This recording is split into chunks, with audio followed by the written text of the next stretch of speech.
So நவீன காலத்துடைய பெரிய பிரச்சனைனா, பெரிய ஒரு பேராபத்துன்னு கூட சொல்லாங்க. ஈமானிய நெருக்கடி, ஃபெய்த் கிரைசிஸ் என்று சொல்லுவாங்க. இன்னைக்கு உலகம் வந்து பல நெருக்கடிகளை பத்தி பேசிட்டு இருக்கு இல்லைங்களா?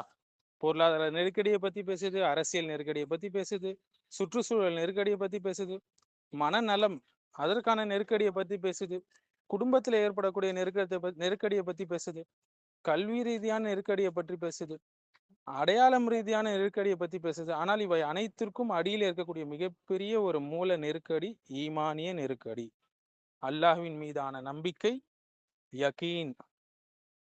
ஏன் இது மிகப்பெரிய நெருக்கடி என்றால், மனிதனுடைய முழு வாழ்க்கையும் ஈமானை சுற்றி தான் இயங்குதுன்னு சொல்லலாம்.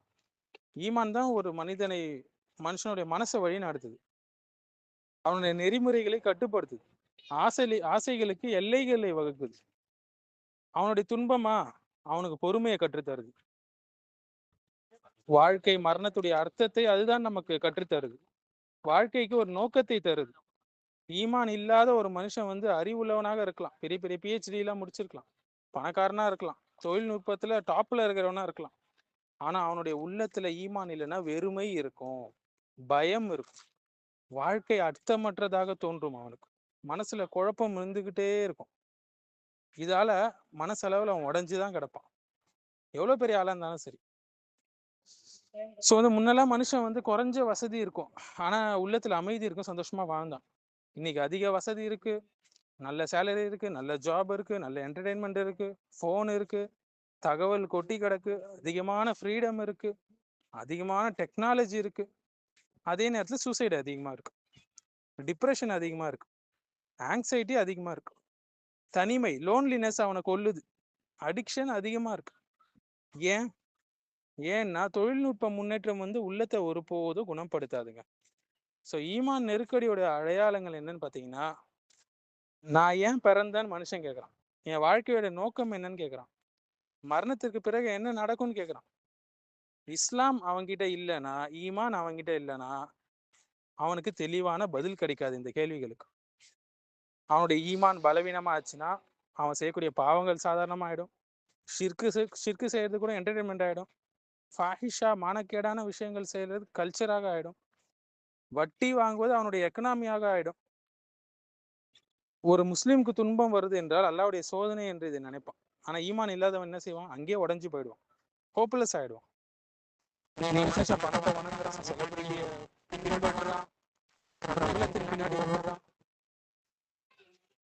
எந்தெந்த வழிகேட்ட கொள்கைகளை சித்தாந்தங்களையும் இதுதான் ஹக்கு, இதுதான் உண்மை என்று எடுத்துக்கொள்றான். இந்த ஈமானிய நெருக்கடி மற்ற எல்லா நெருக்கடியும் உருவாக்குது வாழ்க்கையில. பொருளாதார நெருக்கடி ஏன் வந்துச்சுன்னு யோசிங்க, ஏன் கரப்ஷன், ஏன் எக்ஸ்பிளாய்டேஷன், அவனுக்கு ஈமான் இல்லை, ஈமான்ல உறுதி இல்லை. குடும்பத்துல ஏன் நெருக்கடி, ஏன் டைவர்ஸ் ஆகுது அதிகமா, ஏன் பேரண்ட்ஸ்லாம் வந்து பேரண்ட்ஸ் ஆகுறாங்க, தக்குவா இல்லை. அரசியல் ஏன் நெருக்கடி, ஏன் மக்கள் ஒடுக்கப்படுறாங்க, ஏன் ஜெனோசைட் நடக்குது, ஏன் வந்து அநீதிகள் நடக்குது உலகெங்கும், அல்லாஹுடைய பயம் இல்லை, படைத்த இறைவனுடைய பயம் இல்லை. ஏன் மனநலத்துல நெருக்கடி ஏற்படுது, உள்ளத்துல அல்லாஹ் இல்லை, அல்லாஹ்வுடைய நினைவு இல்லை, மனநலத்துல நெருக்கடி தான் ஏற்படும். அல்லாஹ் சொல்றான், அலா பி திக்ரில்லாஹி தத்மஇன்னுல் குலூப், அல்லாஹ்வுடைய திக்கரை கொண்டுதான், நினைவை கொண்டுதான் உள்ளங்கள் அமைதி அடையுதுன்னு அல்லாஹ் சொல்றான், சூரத்து ராதுடைய 28வது ஆயத்து. ஸோ நவீன உலகம் எப்படியெல்லாம் ஈமான தாக்குதுன்னு பார்த்தீங்கன்னா, மெட்டீரியலிசம்ங்க. எதை காண்றானோ அதுதான் உண்மைன்னு நம்புறான், மறைவான ஞானம், மறைவான விஷயங்கள், மறுமையை மறந்துட்டு சுத்துறான். ஒரு ஹைப்பர் என்டர்டெயின்மெண்ட் கல்ச்சர் போயிட்டு இருக்குது, ஷார்ட்ஸ், ரீல்ஸ், எப்போ பார்த்தாலும் ஃபோனை ஸ்க்ரோல் பண்ணிட்டே இருக்கிறது, டோபமைன் அடிக்ஷனு. இதனால அவனுடைய கவனம் செதஞ்சு போயிடுச்சு, குரான் ஓதமா ஓத மாட்டான், சலிப்பு ஏற்பட்டுச்சு, தொழுகையில கான்சென்ட்ரேஷன் இல்லை. ஒரு பக்கம் செக்யுலரிசம், ஒரு பக்கம் ரிலேட்டிவிசம், ஒரு பக்கம் டிஜிட்டல் ஃபித்னா, ஒரு பக்கம் ஏத்திசம், ஃபெமினிசம், லிபரலிசம், நிஹிலிசம் சொல்லி செகண்ட் மொபைல்ல இதுதான் வருது. நபிமார்கள் என்ன செஞ்சாங்க, எல்லா நபிமார்களும் முதல்ல எக்கனாமியை சரி செய்யல, பாலிடிக்ஸ் ஆரம்பிக்கல, முதல்ல ஈமானை கட்டி எழுப்புனாங்க. நூஹ் அலை இஸ்லாமா இருக்கலாம், இப்ராஹிம் அலை இஸ்லாமா இருக்கலாம், மூசா அலை இஸ்லாமா இருக்கலாம், முகமது சல்லா இஸ்லாமா, அனைவரும் முதல்ல அழைப்பு என்ன, அல்லாவை மட்டும் வணங்குங்கள், அல்லானா யாருன்னு தெரியப்படுத்தினாங்க. ஏன்னா ஈமான் சரியானாதான் வாழ்க்கை சரியாகும்.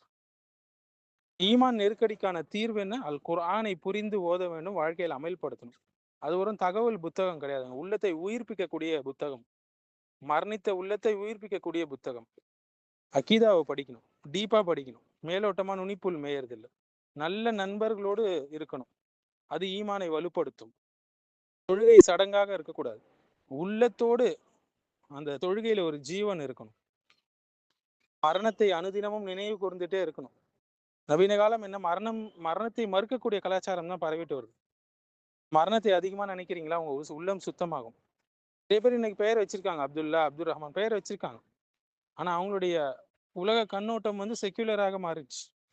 வளரக்கூடிய சூழல் அவனை அளவுல முஸ்லீமாக தான் வச்சிருக்கு, செயல் அளவுல இல்லை. எப்போ மனிதன் அல்லாஹுவை இழக்கிறானோ அதுதான் அவனுக்கு ஏற்படக்கூடிய மிகப்பெரிய நெருக்கடி, கிரைசிஸ்.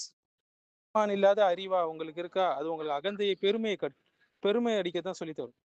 ஈமான் இல்லாத பணமா, அது உலகத்துல குழப்பத்தை தான் ஏற்படுத்தும். ஈமான் இல்லாத அதிகாரமா, அது மற்றவங்களை நீங்க ஒடுக்கணும்னு பார்ப்பீங்க. ஈமான் இல்லாத ஃப்ரீடமா, கண்டிப்பா குழப்பங்கள் தான் வரும். ஸோ நவீன உலகத்துடைய உண்மையான தேவை புதிய டெக்னாலஜி அல்லங்க, புதிய ஈமானை அவன் உயிர்ப்பிக்க வேண்டும். ஈமானோட ரிவைவல் தான் தேவை.